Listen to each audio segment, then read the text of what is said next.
தம்பி இந்தாங்க லீஸ் எக்ரிமெண்ட்டை படிச்சு கொஞ்சம் சைனை போடுங்க. அண்ணா எனக்கு கொஞ்சம் தமிழ் மட்டும் படிக்க வராது, நீங்க கொஞ்சம் படிச்சு சொல்லுங்க, நான் சைன் மட்டும் போட்டுறேன். சரி கொடு.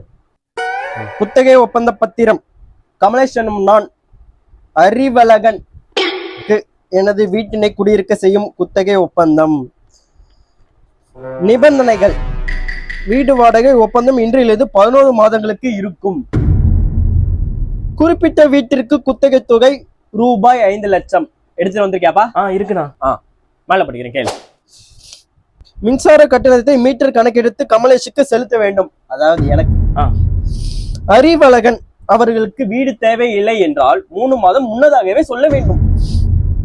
வீட்டில் ஏதாவது பழுது ஏற்பட்டால் எப்படி அந்த பழுது ஏற்பட்ட என்று கமலேஷுக்கு விசாரிக்க உரிமை உண்டு. அது போல அவர் மகளுக்கும் உரிமை உண்டு. வீடு குடியிருப்பதற்கு மட்டுமே.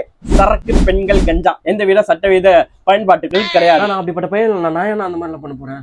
இல்லப்பா சொல்றேன், எல்லாம் இப்படிதான் சொல்றாங்க, ரூல்ஸ் தான்.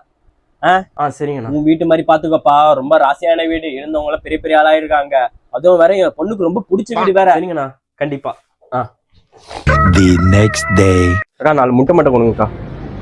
4 முட்டையாப்பா? 4 தான். சரி, இந்த புதுசா வீடு வாங்க வந்திருக்கேன் என்ன? ஆமாக்கா, அந்த மேல் வீட்டுல வந்திருக்கேன்.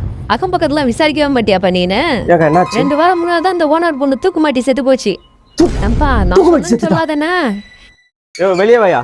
என்னப்பா இன்ஃபர்மேஷன் வந்துருச்சு போல. என் காசு எடுத்து வை, உனக்கு அவ்வளவுதான் மரியாதை. நான் சொல்லிட்டேன். அறிவழகன் அவர்களுக்கு வீடு தேவைகள் என்றால் 3 மாதம் முன்னதாகவே சொல்ல வேண்டும். இப்ப சொல்லிட்டல, இன்னும் 3 மாசம் என் பொண்ணோட இருந்து குடும்பம் நடத்திட்டு போ. பாவம், அவளுக்கு வேற நான் கல்யாண காட்சியே பண்ணதில்லை வேற.